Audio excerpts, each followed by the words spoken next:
One sense, almost entirely lost during combat, is that of time. The distortion of the sense of time during combat is something still more complex. Here, there is a distortion even in the individual primary sensations. 1 second can stretch out for eternity, and long hours can crumple together. The sense of duration is linked to such fleeting events as the whistle of shells and bombs, the flashes of shots and explosions. The sense of quickness, on the other hand, is linked to protracted events. Crossing a plowed field under fire, crawling from one shelter to another. And as for hand-to-hand fighting, that takes place quite outside time. Time is a transparent medium. People and cities arise out of it, move through it, and disappear back into it. It is time that brings them, and time that takes them away. Time flows into a man or state, makes its home there, and then flows away. The man and the state remain, but their time has passed. Where has their time gone? The man still thinks, breathes, and cries, but his time, the time that belonged to him, and to him alone, has disappeared. There is nothing more difficult than to be a stepson of the time. There is no heavier fate than to live in an age that is not your own. Stepsons of the time are easily recognized. In personnel departments, party district committees, army political sections, editorial offices, on the street.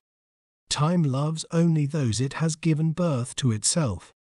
Its own children, its own heroes, its own laborers. Never can it come to love the children of a past age, any more than a woman can love the heroes of a past age, or a stepmother love the children of another woman. Such is time. Everything passes.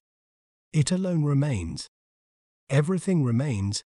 It alone passes. And how swiftly and noiselessly it passes.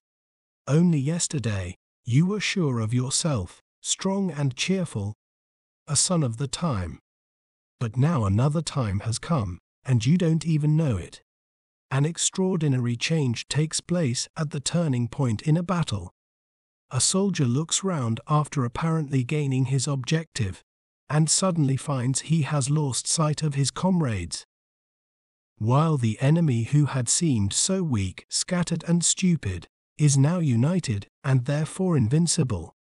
A deep change in perception takes place at this mysterious turning point. A gallant intelligent we becomes a frail timid I, while the enemy changes from a hunted, isolated prey to a terrible, threatening them. As he overcame the enemy resistance, the advancing soldier had perceived everything separately. A shell burst here, a rattle of machine gun fire there, an enemy soldier there, hiding behind that shelter, and about to run. He can't not run, he's cut off from that isolated piece of artillery, that isolated machine gun, that isolated soldier blazing away beside him. But I am we. I am the mass of infantry going into the attack. I am the supporting tanks and artillery. I am the flare lighting up our common cause. And then suddenly, I am alone, and everything that was isolated and weak has fused into a solid roar of enemy rifle fire, machine gun fire, and artillery fire.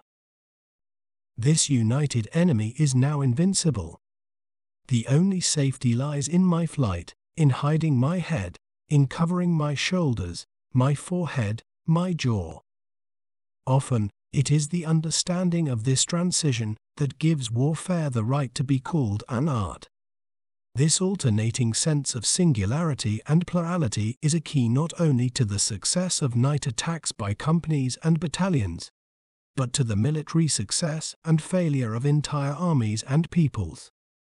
The intuition of a deafened and isolated soldier often turns out to be nearer the truth than judgments delivered by staff officers as they study the map. After dancing all night at a New Year's ball, a girl will be unable to say whether the time passed quickly or slowly. Similarly, A man who has done 25 years in the Schlüsselburg prison will say, "I seem to have been a whole eternity in this fortress, and at the same time, I only seem to have been here a few weeks." The night at the ball is full of looks, smiles, caresses, snatches of music, each of which takes place so swiftly as to leave no sense of duration in the girl's consciousness. Taken together, however, these moments engender the sense of a long interval of time that contains all the joys of human existence. For the prisoner it is the exact opposite.